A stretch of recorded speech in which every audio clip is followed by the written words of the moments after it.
Saludos amigos de su programa Principalmente, programa de interés jurídico e institucional. En el día de hoy principalmente cuenta con la presencia del magistrado Gerardo Eto Cruz, quien nos acompaña desde el Perú para hablar con nosotros diversos temas interesantes relativos al derecho constitucional. No se lo pierdan.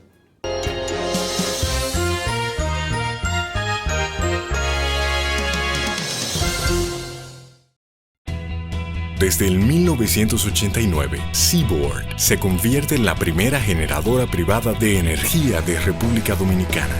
En el 2012, reemplaza sus unidades de generación por la unidad Estrella del Mar 2, que opera con gas natural como combustible, armonizando con el medio ambiente y poniéndose a la vanguardia en la producción de energía limpia. Seaboard, comprometidos con la satisfacción de sus clientes, el desarrollo nacional y el medio ambiente. Un nuevo compromiso, con nuevas y mejores propuestas que nos acerquen más al pueblo que nos eligió. Comprometidos con la transparencia. Decididos a acortar distancias entre el pueblo y quienes lo representan. Construyendo un lugar donde todos seremos escuchados. Diseñando juntos las reglas del juego. Comprometidos en fortalecer la sagrada institución de nuestra Cámara de Diputados y Diputadas de la República Dominicana. Porque queremos ser la voz de nuestro pueblo.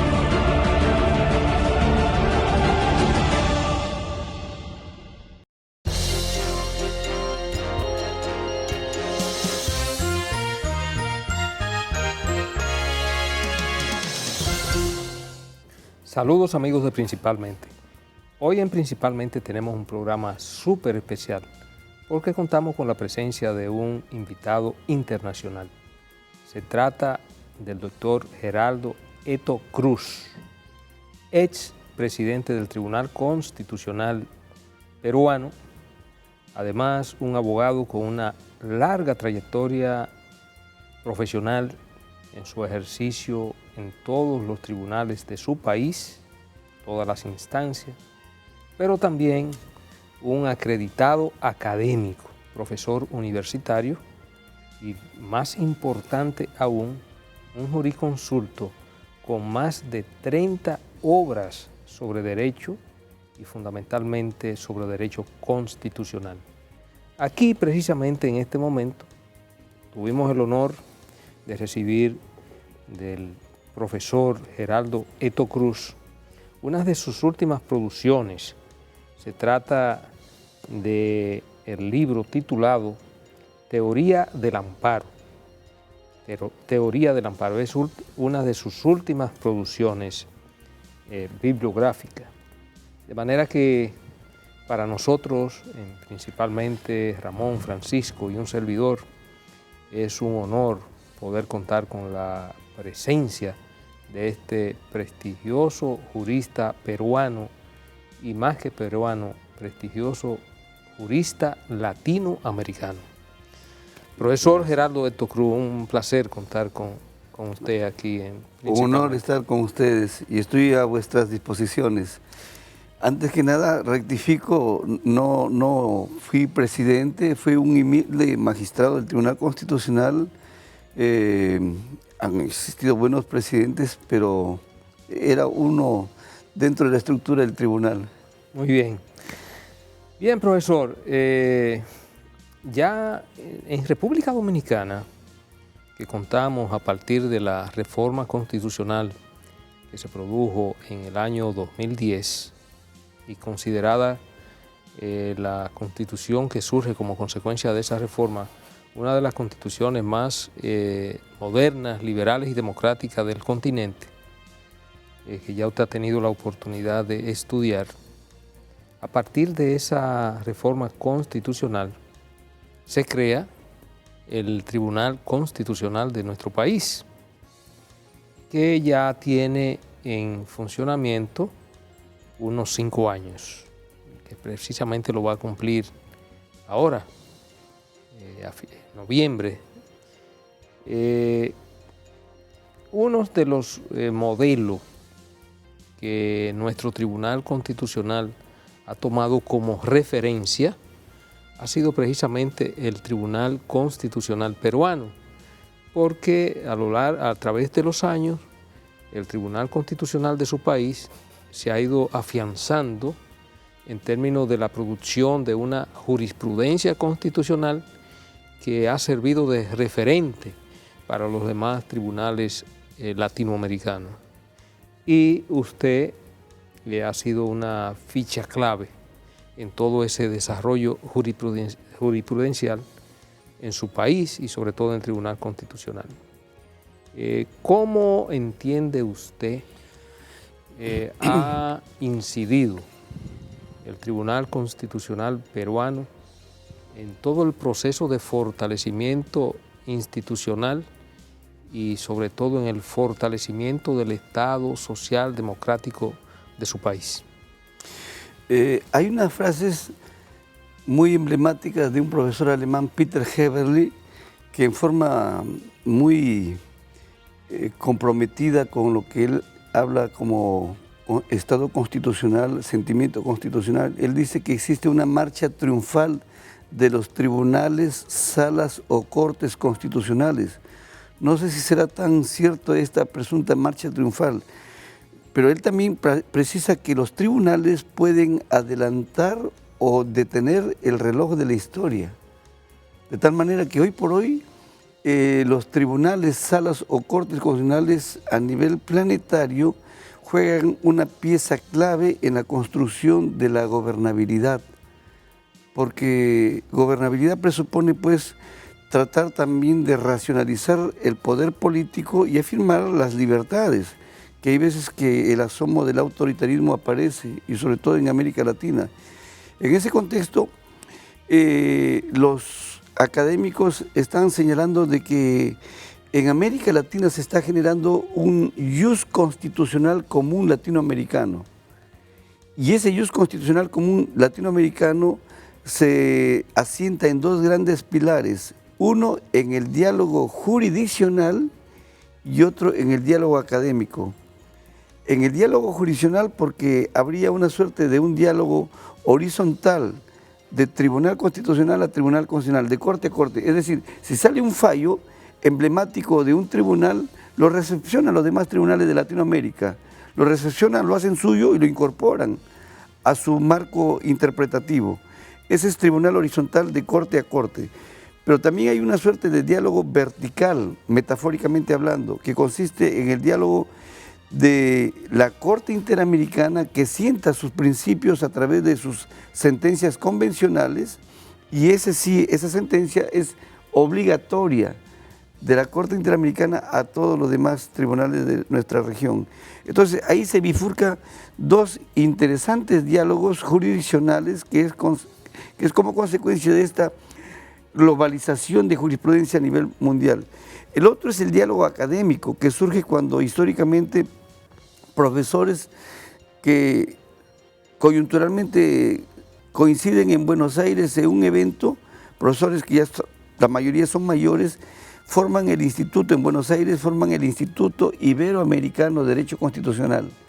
Este instituto se gesta en 1974 y acordaron que cada 4 años haya un congreso internacional de estos encuentros académicos. Justamente el 4 de febrero de este año, en homenaje a los 100 años de la Constitución de Querétaro, se desarrolló el 13º Congreso Iberoamericano.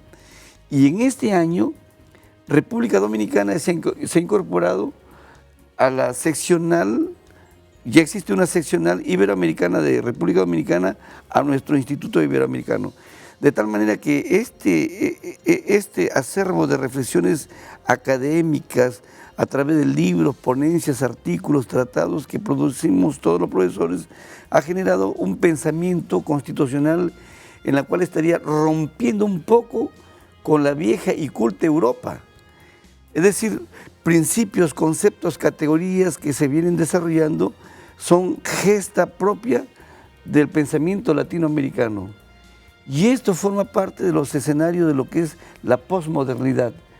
Posmodernidad que significa, entre otras cosas, el cuestionamiento a los grandes metarrelatos, que son prácticamente la concepción de la presunta modernidad omnicomprensiva, y América Latina un poco a lo que García Márquez hablaba de un mundo macondiano, pletóricamente desarrolla no solamente en el campo de la literatura, sino en el campo del pensamiento jurídico y obviamente en el campo de la creatividad en muchos ámbitos. Eso es lo que está fluyendo en estos marcos. Y obviamente, retomando la pregunta, no cabe duda que los tribunales constitucionales, recíprocamente, el Perú ha recepcionado mucho de Colombia. Colombia, a su vez, ha retroalimentado de algunos fallos de la Suprema Corte de Estados Unidos. Y entonces hay toda una globalización de fallos hermenéuticos, interpretativos, que forman parte de lo que es el pensamiento actual, en donde ya no es un archipiélago provinciano, localista, sino que se ve una cosmovisión mucho más amplia, más planetaria de lo que está ocurriendo en estos escenarios que actualmente ya no Jean-François Lyotard, que fue que en los años 80, a fines de los años 70, escribió la condición postmoderna, sino ahora otro filósofo, Gilles Lipovetsky, que habla más bien de la hipermodernidad, que consiste pues ahora en la globalización de la ciencia, de la economía, de la gobernanza, en fin, todo eso son estos escenarios atractivos y que generan prácticamente perplejidades y atractividades porque vivimos un mundo rico en muchas cosas. Ahora mismo, yéndome de repente por otros predios de preocupación, están lanzando la posibilidad de que a fines de diciembre se produzca por primera vez en la historia de la humanidad el primer trasplante de cabeza.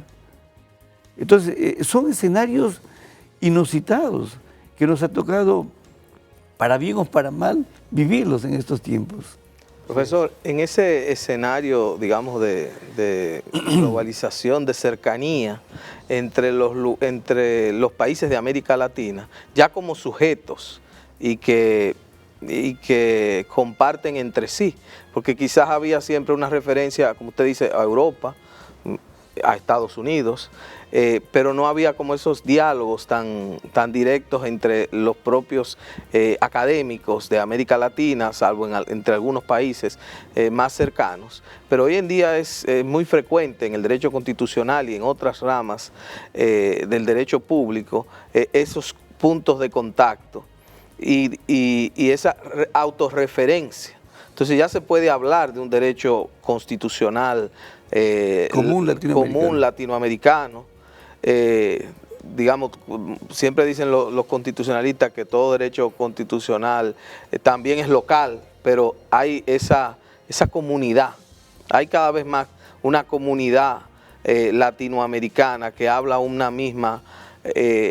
habla un mismo lenguaje, sobre todo a través de esa Convención Americana, por ejemplo, o constituciones que lo que hacen es establecer unos principios que se repiten o sea, hay una visión común acerca de cuando se habla del Estado social y democrático de derecho. Y un punto importante ese es el rol de los tribunales constitucionales o las Cortes Supremas que fungen como tribunales constitucionales. Y, por ejemplo, en el caso dominicano, las decisiones del Tribunal Constitucional, conforme al texto constitucional nuestro, son vinculantes. El caso peruano, yo sé que también hay algunas decisiones que son vinculantes, pero no es el mismo modelo. Es un modelo en el cual la propia Corte, tengo entendido, decide cuáles serán los precedentes vinculantes. Así es. ¿Podría usted explicarnos un poco ese sistema y la ventaja o desventaja que usted ve en cada uno de esos? Lo que pasa es que el modelo dominicano ha creado la figura de que todos sus fallos son precedentes vinculantes y en estricto el precedente vinculante es una institución que viene del pensamiento anglosajón, ¿no? En donde la Suprema Corte establece, hay veces los leading case, los casos líderes o los precedentes vinculantes, pero hablamos de precedente vinculante cuando a partir de un solo caso, cuando hay vacíos, deficiencias en el sistema jurídico o cuando entre las cortes de la misma estructura del Poder Judicial hay sentencias interpretativas contrarias, entonces lo que hace, en este caso, el Tribunal Constitucional como sistema de cierre, tratar de uniformizar un solo marco hermenéutico para que no sea caótico el sistema jurídico. Entonces surgen los precedentes vinculantes, pero el tribunal solamente dice, en la versión peruana, él dice, este fallo, esta sentencia va a tener efectos vinculantes y por lo tanto efectos normativos. Entonces en Perú distinguimos sentencias ordinarias que generan doctrina jurisprudencial y eventualmente una sola sentencia puede convertirse en un precedente vinculante. A la fecha no pasamos de 50, 51 precedentes vinculantes. Y el ideal es que no debemos emitir porque se murió un arzobispo un precedente vinculante. El ideal es que simplemente siga emitiéndose sentencias que obviamente vinculan, a eso le denominamos doctrina jurisprudencial. Y cuando hay doctrina jurisprudencial hay un criterio cuantitativo, la suma de sentencias predictibles generan doctrina jurisprudencial. Esas son las sentencias ordinarias. Luego hay una suerte de sentencia extraordinaria, por decirlo así, que son los fallos que el propio tribunal los califica como precedentes vinculantes, ¿no? En cambio, en la versión dominicana, el modelo explícitamente dice que todos son precedentes vinculantes. El ideal es que en algún momento el Tribunal Constitucional Dominicano haga un deslinde a partir de un caso, precise, las sentencias del Tribunal Dominicano, del Tribunal Constitucional Dominicano, van a ser sentencias que generan doctrina jurisprudencial vinculante. Y solo y tan solo debería emitirse precedente vinculante cuando se presenten presupuestos en donde haya legislación contradictoria, sentencias interpretativas contrarias o sentencias de la judicatura ordinaria contrarias por interpretación contraria al tribunal o a la propia Constitución. Entonces el tribunal lo que hace es uniformiza y sienta un precedente. Ese es lo que realmente debería ocurrir, que es lo que existe en los demás modelos, digamos, de jurisdicción o control constitucional de América Latina. Y eso facilitaría de algún modo en la comunidad de intérpretes de la Constitución algún diálogo más racional, porque el problema también está en que si el universo de todo aquello que es vinculante es la totalidad de las decisiones, incluso para la academia, supongo que es un reto muy fuerte decir cuál es la doctrina vinculante. Es que sería caótico porque como la condición humana es que todo es falible y humanamente todo es perfectible, puede que no se escape un fallo que contradiga otro fallo. Y si fuera en el modelo dominicano, habrían dos precedentes vinculantes y habría que ver cuál es el que vale.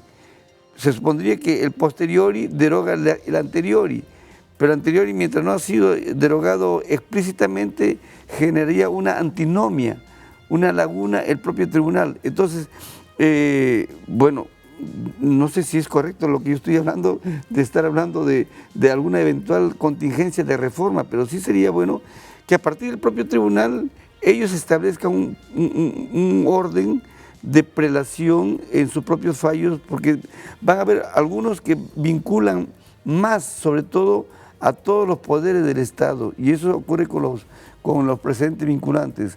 En cambio, la doctrina jurisprudencial vincula nomás a la judicatura, básicamente. Hay algo muy interesante sobre ese punto, que me parece que ya el Tribunal Constitucional Dominicano ha empezado a darse cuenta que hay decisiones, casos que tienen quizás algún tipo de similitud, pero no pueden ser fallados de la misma manera por aspectos que envuelven a uno u otro caso. Y han empezado a implementar desde el año, me parece, 2014, 2015, si no me equivoco, la figura del distinguishing norteamericano, diciendo que, bueno, si bien este caso es similar al caso que se trató en un precedente ya establecido por este tribunal, hay aspectos particulares del caso que evidentemente deben ser identificados, que obligan a fallar de una forma distinta en orden a lo que establece la doctrina del distinguishing.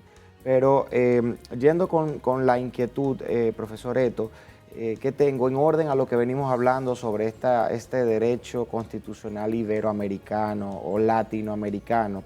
No puedo dejar de ver su libro y pensar en esa influencia que tuvo el amparo en el ordenamiento jurídico mexicano y que luego se diseminó y se difuminó por todos los ordenamientos jurídicos de los países que componen nuestra región.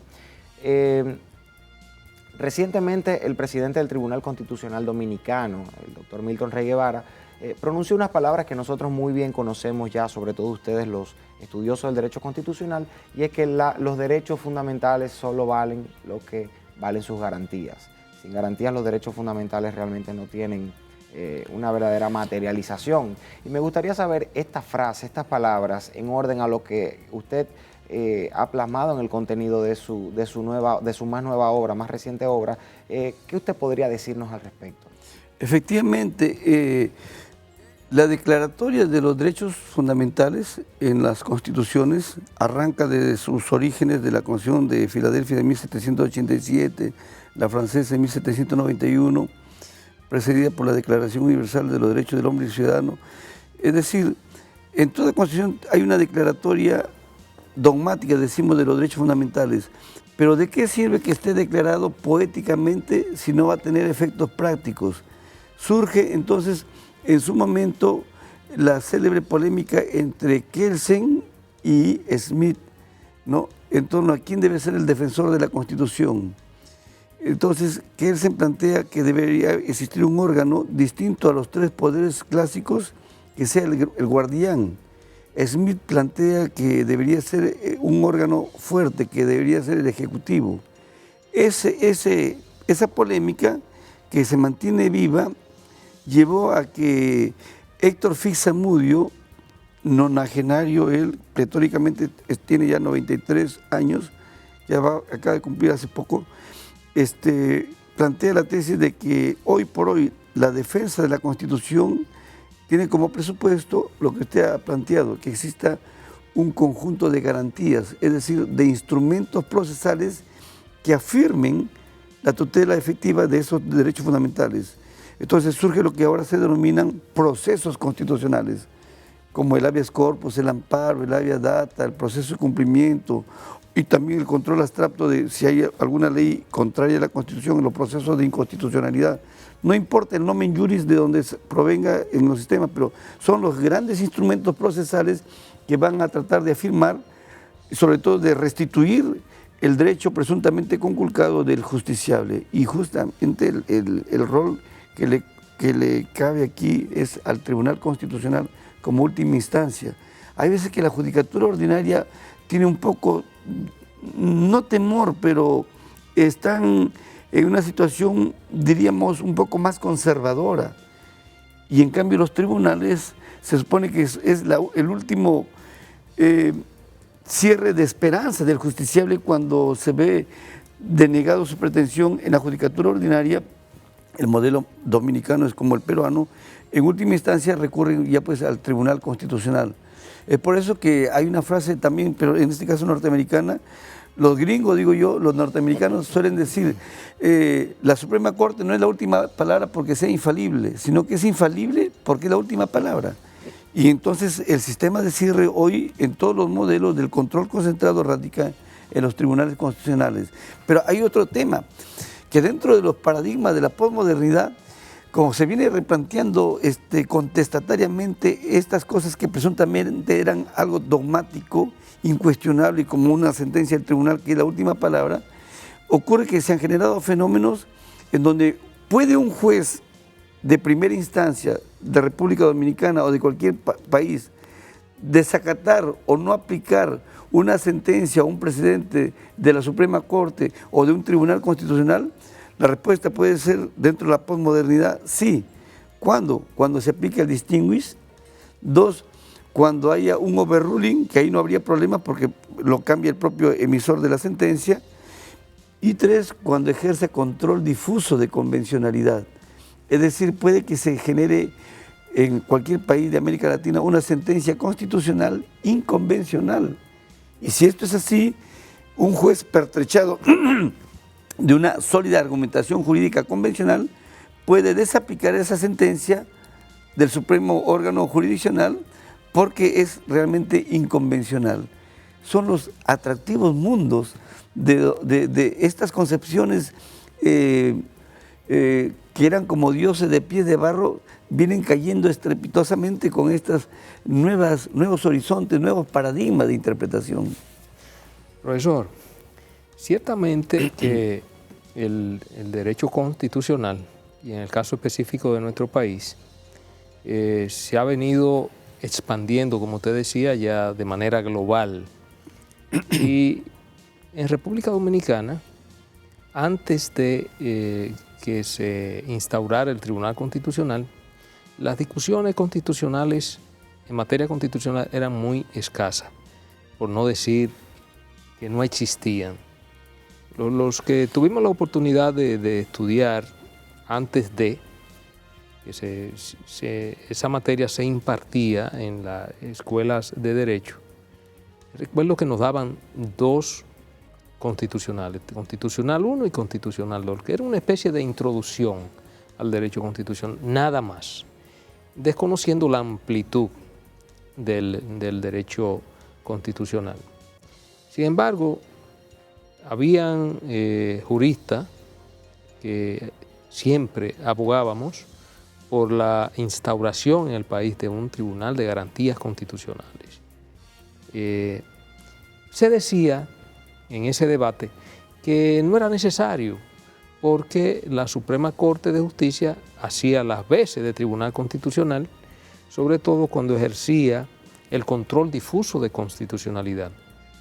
En el año 1994 se produjo en el país una reforma a la Constitución de la República y además de otorgarle a la Suprema Corte de Justicia el control difuso de constitucionalidad, se le incorpora el control concentrado de constitucionalidad.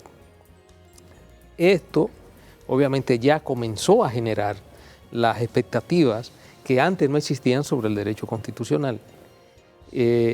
Y cuando en el año 2010 se produce la discusión de la reforma constitucional, una de las razones que exponían los juristas que no estaban de acuerdo con que se estableciera el Tribunal Constitucional en nuestro país era que ya era suficiente, porque ya la Suprema Corte de Justicia tenía esa facultad.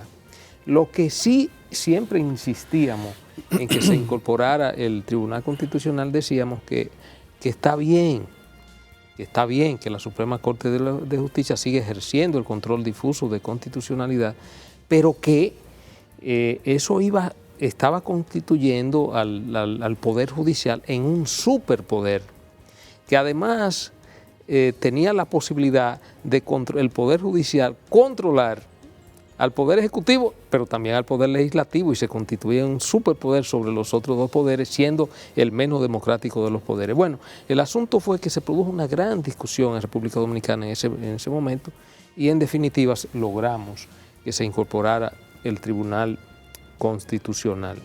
Se produjo en algún momento en el Perú una discusión similar en el sentido de la oposición y la resistencia a que se incorporara el Tribunal Constitucional. Es una copia fiel de su reflexión y que lo suscribo, y cualquier profesor peruano opinaría lo mismo. Efectivamente, en los debates de la Asamblea Constituyente del año 78, que salió la Constitución de 79, en donde se crea nuestro viejo Tribunal de Garantías Constitucionales, ahí se planteó pues la tesis de que la Suprema Corte debería ejercer el control de constitucionalidad de las leyes. Hubo un extraordinario jurista, ya mayor, pero se mantiene muy bien, don Javier Valle Riestra, que él dijo algo muy lapidario, que me tomó la licencia de decirlo acá, y él dijo de que los magistrados del Poder Judicial preferían la quincena, la librea, la paga antes que la historia, ¿no? Y todavía como anécdota decía que si alguien iba a declarar inconstitucional una ley, ¿y qué pasa si es que el gobierno los votaba? ¿Y quién nos va a pagar la remuneración? Dijo un Supremo, y todo el mundo no declaró inconstitucional el momento que llegó un tema, porque el Perú ha tenido muchos gobiernos de facto. El asunto que esa anécdota fue muy gráfica, y en los debates de la Asamblea Constituyente del año 78 se definió que existiera un tribunal de garantías constitucionales. Lo mismo se repitió cuando Fujimori dio el autogolpe de Estado y luego la OEA exigió que haya una salida constitucional a través de un Congreso Constituyente. Se convocó al Congreso Constituyente y ahí también se replanteó la tesis de que debería existir solamente el control a partir de la Suprema Corte, ¿no? Pero la historia ha dado la razón, pues, de que deberían existir tribunales constitucionales, y el modelo dominicano es el mismo modelo peruano, que es el modelo dual o paralelo. Es decir, la judicatura ordinaria puede ejercer control difuso, desaplica normas, pero no declara inconstitucional con efectos erga omnes para la prensa, con efectos para todos. Y el tribunal ejerce un control concentrado, de tal manera que una sentencia puede derogar una ley. Normalmente en los códigos civiles se dice toda ley es derogada por otra ley, correcto, pero acá, al haber un tribunal, puede que una sentencia derogue a una ley vía una declaratoria de inconstitucionalidad. Y es porque ya dentro de poco vamos a tener 100 años de presencia de tribunales constitucionales en el mundo a partir de la Constitución austríaca de 1920. Genio y figura fue Kelsen, si bien el planteamiento había sido de su padre espiritual, Georges Jelinek, del cual Jelinek no le generó mucha empatía a su discípulo, pero luego, porque Jelinek, que fue un profesor más viejo, el padre de la teoría del Estado, fue el que planteó el Bundesverfassungsgericht, el Tribunal Constitucional alemán. Kelsen tomó esos alineamientos y cuando en algún momento el imperio austrohúngaro se divide, ¿no?, a partir de Sarajevo, cuando asesinan al sobrino del emperador Francisco José, es que se genera ya una ruptura. Austria pasa a ser una república, Hungría otra república. Y en Austria, en Viena, que ya vivía Kelsen en Viena, era un precoz jurista, le encomienda el canciller Karl Reiner que elabore el proyecto de constitución. Le dio los grandes lineamientos y es ahí donde aprovechó Kelsen en meter por ahí, no tanto de contrabando, pero sí el Tribunal Constitucional. Y ocurre que desde octubre de 1920 a la fecha, mucha agua ha pasado bajo el puente y hay prácticamente muchos tribunales. Y la última ola es la de la ex Europa del Este. Con el derrumbe del muro de Berlín y todo esto se han generado los últimos tribunales constitucionales y ahora podemos decir que es un tema a nivel planetario. Profesor, vamos a hacer una breve pausa. En el próximo segmento vamos a seguir tratando este y otro tema de sumo interés.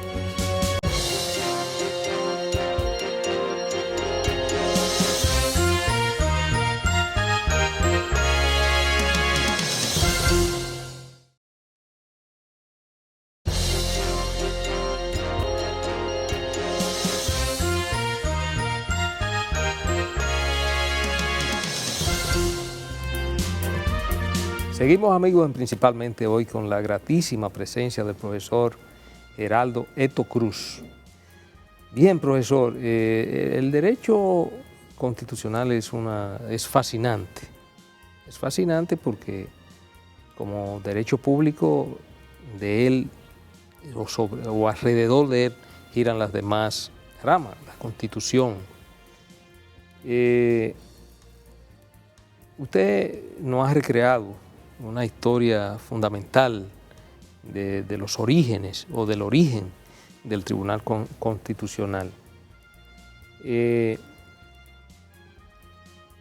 Tratamos de soslayo, usted trató en una intervención de Francisco, el recurso de amparo. El Tribunal Constitucional español, que fue uno de los primeros en conocer el amparo como una acción directa de protección de derechos fundamentales, llegó un momento en que tuvo que establecer una especie de regla que se le llamó la especial trascendencia constitucional. ¿En qué consistió ese principio que estableció el Tribunal Constitucional español en su momento y que obviamente ha sido de una u otra manera retomado por la mayoría de los tribunales constitucionales iberoamericanos? Yo tengo una postura muy crítica y voy a tratar de sintetizarla así. En primer lugar, el amparo es un proceso constitucional que sirve como tutela de urgencia para afirmar los derechos fundamentales, derechos constitucionales, derechos humanos. Y existe en estos momentos en 37 países de todo el mundo. Precisamente el éxito del amparo ha generado una crisis por el desborde de la litigiosidad en el mundo. Y como consecuencia de ello, los tribunales constitucionales como en España lo que han hecho es algo que es discutible, y yo estoy en una orilla distinta. Han dicho, bueno, para que prospere solamente tienen que llegar cosas de relevancia constitucional. Si no tiene relevancia constitucional, debe irse a otra vía paralela. Eso es lo que ha ocurrido con el tribunal nuestro, de la actual composición, que ha emitido un precedente vinculante que le llaman sentencia interlocutoria denegatoria. Es decir, en virtud a lo que establece el Código, si alguien plantea un amparo, tiene que tener un contenido constitucional directo, porque hay derechos fundamentales que se ven regulados también por leyes ordinarias. Entonces, eso lo que está generando es un desamparo en América Latina. Y bajo el influjo precisamente del modelo español. Pero ¿qué es lo que ocurre? Habría que ir a retomar las fuentes ya sustantivas más que procesales. Los derechos humanos pueden ser concebidos desde el punto de vista formal y desde el punto de vista material. Para los que plantean la relevancia constitucional, solamente admiten amparos y declaran fundados amparos si es que el derecho fundamental está morfológicamente sustentado en la Constitución. Y esa es una concepción formal. Y eso es lo que decía el profesor Germán Vidal Campos, que eso se llama el voluntarismo positivista. O sea, a capricho del legislador, yo cotizo esto como derecho fundamental, lo demás no vale. Entonces es una concepción formal. En cambio, la concepción material de los derechos humanos indica que no interesa de dónde provenga la fuente normológica, sea de un tratado, sea de la Constitución o de normas legales, lo que interesa es que los entresijos y la esencia misma, en donde está en juego el tema de la dignidad humana y pletóricamente todo lo demás, transversalizados derechos fundamentales, tengan esa condición y por lo tanto el exégeta, el operador intérprete, lo admite y lo declare fundado. Entonces estamos ante un reduccionismo positivista, ese planteo de la relevancia constitucional, ¿no? Y hay muchos académicos que han cuestionado esa postura, no quiero entrar en más disquisiciones. Está ocurriendo en República Dominicana y está ocurriendo en todos los demás países. Y ocurre que en cierta percepción pienso de que eso genera una paradoja praxeológica. Discúlpenme el fraseo. Paradoja praxeológica significa para llegar a la meta se utilizan métodos que impiden llegar a la meta. Es decir, ¿para qué existen los tribunales? ¿No es para garantizar la tutela de los derechos fundamentales? ¿Y qué? ¿Y porque hay exceso de litigiosidad?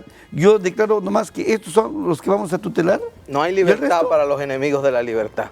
Claro, entonces es una paradoja, es la cuadratura del círculo. Entonces eso merece ya ciertamente una profunda reflexión, ya no solamente de los predios del derecho procesal constitucional, sino de la filosofía política, que es la tutela de los derechos fundamentales. Hay otro aspecto, profesor, que queremos aprovechar, aunque un programa siempre va a ser poco para aprovechar sus conocimientos y su experiencia. Una constitución, se dice así de manera sencilla, que hace dos cosas, organizar el poder y proteger los derechos fundamentales. Y las constituciones, en el caso dominicano, dice el ciudadano, algo así como que el ciudadano es el centro de la actividad estatal. Y que bueno, esa dignidad humana debe tener primacía, incluso en la función, en las actividades de los órganos del poder. Es un tema importante porque a la hora de la interpretación y de la regulación del poder, ¿qué papel juegan los fundamentales, los derechos fundamentales? ¿Son un parámetro, son un límite o son dos mundos paralelos donde se regula el poder por regularse, independientemente de dónde queden los derechos fundamentales. Lo digo porque hay muchos puntos críticos o discusiones en las cuales se da, bueno, eso es un tema de organización del poder y en consecuencia tiene que ser regulado. Pero ¿hay alguna referencia al derecho fundamental o son dos mundos aparte? Son complementarios. Esa es la eterna polémica entre Escila y Carídides, entre la libertad y la autoridad que planteaba en su momento Boris Mirkinich-Guecsevich y Marcel Prelot, que plantea que la Constitución solamente sirve para racionalizar el ejercicio legítimo del poder y es por lo tanto técnica del poder. Y Mirkinich-Guecsevich, de origen ruso, él decía que la Constitución es la técnica de la libertad. Realmente es la parte dogmática y la parte orgánica, que es objeto ambas de interpretación. Lo que sí le puedo decir desde los predios de Norberto Bobbio, de Umberto Eco, que son grandes filósofos políticos, es que una democracia se mide en función a las garantías de los derechos fundamentales. Si no existe una eficiencia y una eficacia en la tutela de los derechos fundamentales, no existe democracia. Puede haber una democracia de fachada, pero precisamente la constitucionalización de los derechos humanos es la razón de ser de las democracias, más que del poder. Al poder, quien está en el poder, eso ya lo desarrolló San Agustín en Ciudad de Dios, le genera una adictividad, le genera estar tratando de mantenerse, de perpetuarse. Es por eso que la Constitución es un baldón ahí, es decir, trata de racionalizar, porque el que está en el poder quisiera excederse del poder y no lo va a poder. ¿Por qué? Porque va a tener ese valladar que es la Constitución y su intérprete supremo. Si no existe un intérprete supremo que pise los callos al poder, no existe tribunal constitucional.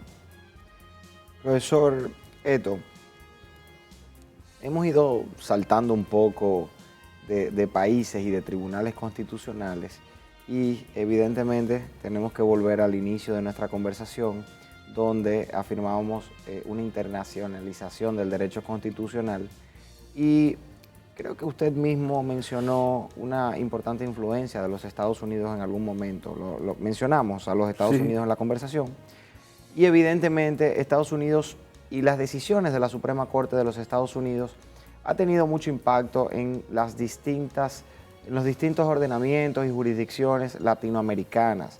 Particularmente yo que tuve la oportunidad de estudiar un buen tiempo en Argentina, sé la influencia tan importante que tuvo la Constitución estadounidense en la Constitución Federal de la República Argentina y particularmente la Constitución de Filadelfia. Esto necesariamente ha conllevado a que los tribunales constitucionales o la Suprema Corte de Justicia como controladores o garantes de la Constitución de cada uno de los países adopte en cierta medida decisiones que ha tomado la Corte Suprema de los Estados Unidos, la Corte Federal, para poder interpretar o establecer los límites a los derechos fundamentales. Particularmente en el Perú, el Tribunal Constitucional se ha referido a una figura que ha sido de mucho interés de mi parte, que es la regulación de la expropiación de fuentes regulatorias o como se conoce en inglés, las regulatory takings. Me parece que es una de las primeras jurisdicciones latinoamericanas que han reconocido y han recogido esa figura que fue instaurada en el 1922 por el Supremo Oliver Wendell Holmes en la Corte Suprema de los Estados Unidos. No quiero enfocar o particularizar mi pregunta a esta figura porque podríamos estar varios programas más con ella, pero me gustaría en términos generales que usted nos cuente un poco de cómo ha sido la recepción de las decisiones de la jurisprudencia de los Estados Unidos en la jurisprudencia constitucional del Perú, dado que las influencias de las constituciones estadounidenses también pudieron haber tenido un impacto en los orígenes constitucionales de las constituciones de su país. Claro, nosotros hemos tenido, la influencia norteamericana se afirmó a partir de lo que fue el Código Civil de 1936 el control difuso de constitucionalidad de las leyes, ¿no? O sea, el famoso caso de Marbury versus Madison recién se incorpora en el siglo XX. Más antes el Perú ha tenido el influjo francés, que era el control político asignado a los parlamentarios. ¿Quiénes emiten las leyes? Los parlamentarios, los congresistas. ¿Quiénes controlan las leyes? Exceso de inconstitucionalidad, los mismos legisladores. Era algo paradójico, era como encomendar que un grupo de conejos controlen un jardín de zanahorias. Entonces, el hecho es que Estados Unidos ha legado a nivel global una serie de pautas interpretativas. Por ejemplo, la presunción de constitucionalidad. Si alguien plantea una pretensión de que se declare inconstitucional una ley, el juez tiene que, en su chip interpretativo, tiene que presumir prima facie que esa norma es constitucional y que el demandante debe más bien ponerle en evidencia que es invasiva por la forma o por el fondo. El modelo norteamericano ha generado bastante influjo. Por ejemplo, muchos piensan de que el estado de cosas inconstitucionales viene de la Corte Constitucional de Colombia. No, eso viene de fallos mucho más antiguos de la Suprema Corte. Es decir, a partir de un solo caso, la Suprema Corte ha declarado que ese tipo de conductas, hechos, actos generan afectaciones a derechos supraindividuales, transindividuales, colectivos, derechos difusos del medio ambiente. Entonces esa sentencia tiene efectos más allá de las partes. Ahí tenemos el famoso estado de cosas inconstitucionales que lo recicló Colombia dentro del diálogo jurisdiccional y ahora lo incorporamos casi la mayoría de los tribunales constitucionales. El hecho es que el modelo anglosajón lo hemos en estos momentos ya recepcionado de forma más directa con el famoso caso del precedente vinculante, que es el modelo típicamente norteamericano. Pero lo que pasa es que hay varios modelos de sentencias de los gringos, de los norteamericanos, ¿no? Tenemos un caso líder. El Lady Case es un caso líder que no necesariamente genera un efecto dominó, pero es un caso emblemático. Pero el stare decisis también y luego tenemos el precedente vinculante. Esta tripartita visión de fallos norteamericanos han venido retroalimentándose en los modelos romanos germánicos o romanos canónicos del cual nunca era posible entenderlo.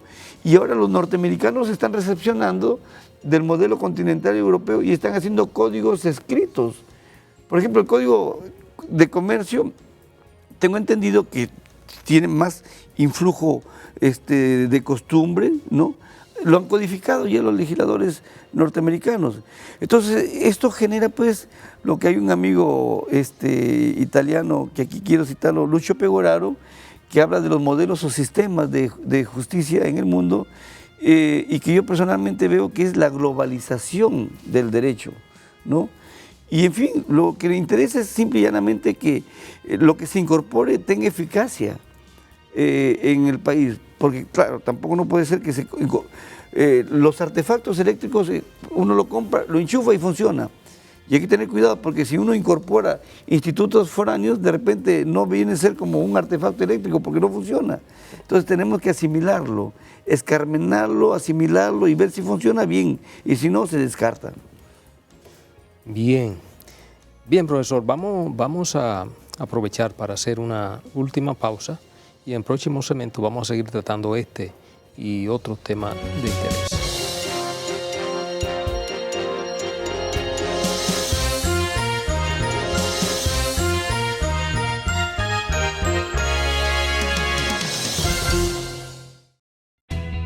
Desde el 1989, Seaboard se convierte en la primera generadora privada de energía de República Dominicana.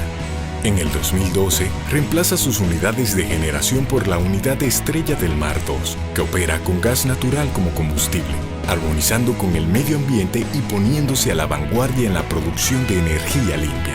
Seaboard, comprometidos con la satisfacción de sus clientes, el desarrollo nacional y el medio ambiente. Un nuevo compromiso, con nuevas y mejores propuestas que nos acerquen más al pueblo que nos eligió, comprometidos con la transparencia. decididos a acortar distancias entre el pueblo y quienes lo representan, construyendo un lugar donde todos seremos escuchados, diseñando juntos las reglas del juego, comprometidos en fortalecer la sagrada institución de nuestra Cámara de Diputados y Diputadas de la República Dominicana, porque queremos ser la voz de nuestro pueblo.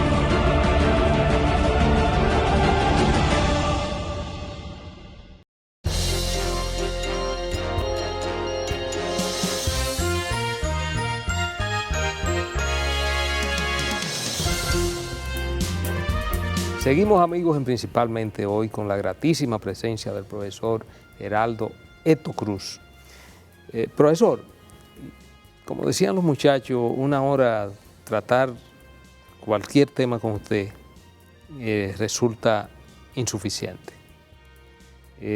Usted va a quedar emplazado porque usted viene con frecuencia a República Dominicana y en la próxima ocasión que usted esté aquí quedará emplazado a volver otra vez aquí a Principalmente porque nos va a quedar una infinidad de temas. Ahora bien, no quiero que se nos pase esta ocasión sin que, como tuvimos y tocamos tangencialmente los derechos fundamentales, hablamos así de derechos fundamentales, se produce con mucha frecuencia y llega a tribunales constitucionales y también a los tribunales ordinarios todavía con más frecuencia. Se producen colisiones de derechos fundamentales. Y entonces hay que ser un equilibrista, ahí se constituye un equilibrista el Tribunal Constitucional, cuando esto le viene llegando al Tribunal Constitucional. Cuando se producen estas colisiones, básicamente, y que se da con determinada frecuencia, cuando choca, por ejemplo, el derecho a la intimidad, que es un derecho fundamental, el derecho al honor y la protección del buen nombre de la persona, pero también cuando choca con otro derecho fundamental, que es el derecho a la libre información, la libertad de expresión y difusión del pensamiento. En nuestros países, República Dominicana, y sé que también en Perú, porque me recrea mucho la situación peruana, en una obra que leí del Premio Nobel de Literatura, Mario Vargas Llosa, que se llama El héroe discreto. No sé si usted, lo leyó, que trata sobre una situación de un personaje que era dueño de una línea de guagua en el Perú y que se vio envuelto en una situación y que la prensa lo abordaba. Y cuando veo la situación que refleja el Premio Nobel de Literatura, Mario Vargas Llosa, en esa obra, me transporto aquí, a República Dominicana. En República Dominicana existe una infinidad de medios de comunicación, radiales, televisivos, escritos, digitales ya, también el asunto de las redes sociales. Y con frecuencia se producen situaciones en los medios de comunicaciones, también en las redes sociales, donde se ven afectados derechos de intimidad, derechos de honor, derechos de la persona. Y cuando una persona se siente agredida, porque siente que le han invadido su privacidad o le han afectado su honor y buen nombre, cuando recurre a los tribunales, se encuentra con el valladar de que, bueno, es que la libertad de expresión y difusión del pensamiento, y ahí viene ese desequilibrio en el choque, en la colisión de esos derechos fundamentales. ¿Cómo piensa usted que el tribunal o los tribunales constitucionales y también los tribunales ordinarios pueden deslindar esos campos tan extremos de esos derechos? Porque por ejemplo, cuando se pone en práctica ese derecho que yo siento al sentirme lesionado, y entonces se me pone el valladar de la libertad de expresión y difusión del pensamiento como un eje fundamental del Estado Social Democrático de Derecho. ¿Cómo lidiar con esta situación al día de hoy, que yo sé que no afecta solo a República Dominicana, sino que afecta prácticamente toda América Latina?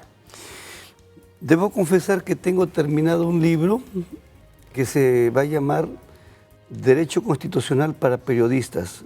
Brevísimamente le resumo algunas ideas. En primer lugar, existen las libertades preferidas. Las libertades preferidas conceptualmente son aquellas libertades que forman parte de la garantía institucional de los medios de difusión, de los dueños y de los de la prensa, los periodistas, que tienen libertad para expresar opiniones y generar corrientes axiológicas para la gobernabilidad. Esas son libertades preferidas y no podían ser por normas afectadas.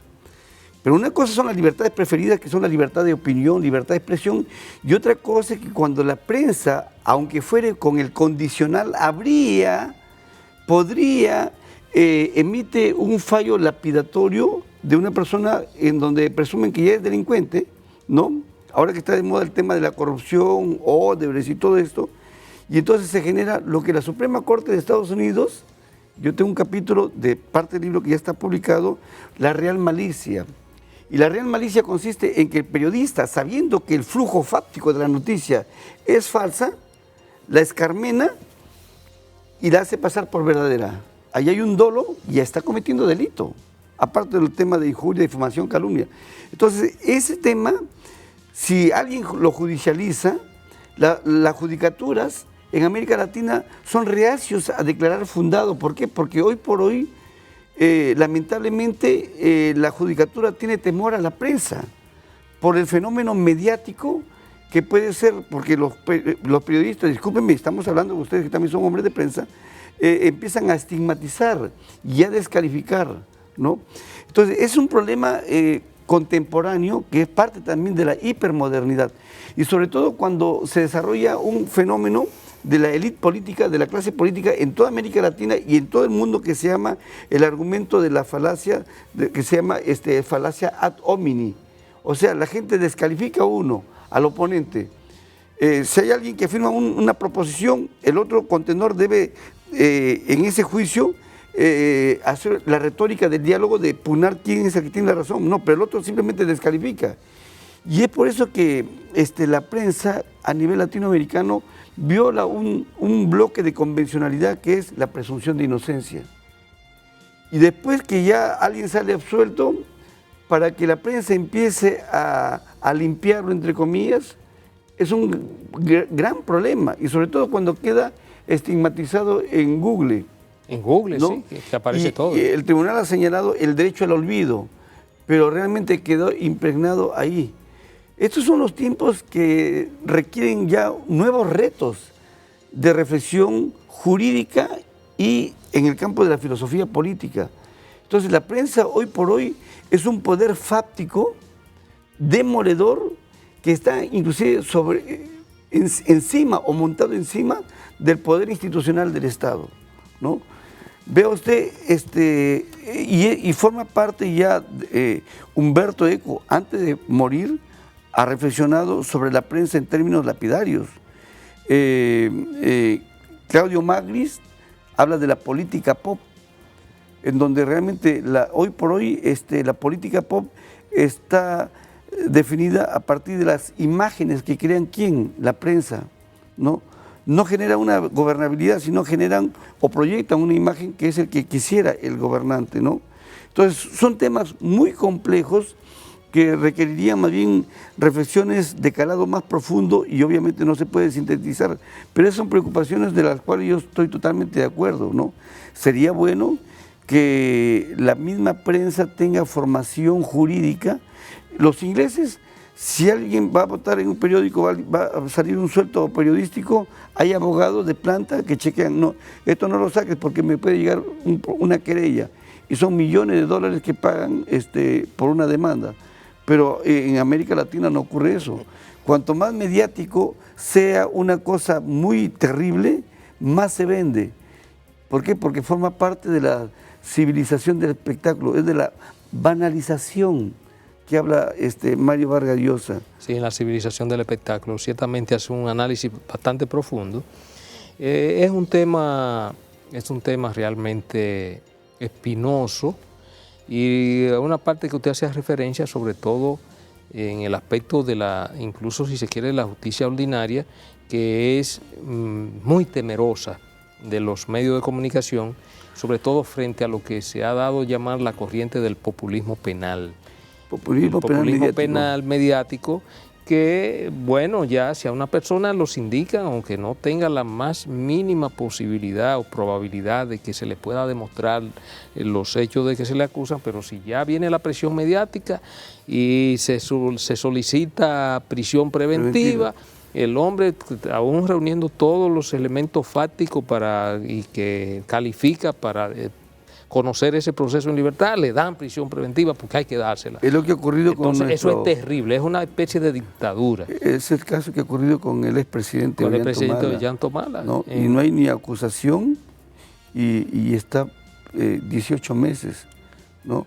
Entonces, el populismo penal mediático ha venido de los predios y del cogollo del pensamiento brasileño, ¿no? Y justamente estamos ante la espectacularización de la justicia y sobre todo cuando se es un alto funcionario del Estado, la prensa prejuzga y ya está sentenciado, condenado o absuelto según los intereses que se muevan. Según los intereses mediáticos. Sí, y entonces ahí tenemos un gran tema, que los órganos que eligen a los jueces, y hablo en voz alta, en este caso el Consejo Nacional también de la Magistratura sí, acá, deben tener y deben formar jueces que estén pertrechados de un coraje en donde no sucumban a un periodicazo, como decimos en el Perú, ¿no? A una página de una mañana en donde el magistrado va a tener temor. Así es. Esas son también las contingencias que va a asumir un juez, pero el juez tiene que fallar sobre la base del expediente y no sobre la base del periódico. Así es. Bueno, profesor, la verdad que para nosotros ha sido un verdadero honor contar con su presencia, que no será la única, sino que usted, cuando vuelva nueva vez, que yo sé que vendrá a República Dominicana, vamos a ver si tenemos el privilegio de Dios mediante, aquí. estaremos con mucho gusto, encantados para seguir hablando sobre cosas humanas y divinas. Gracias, doctor, un verdadero placer.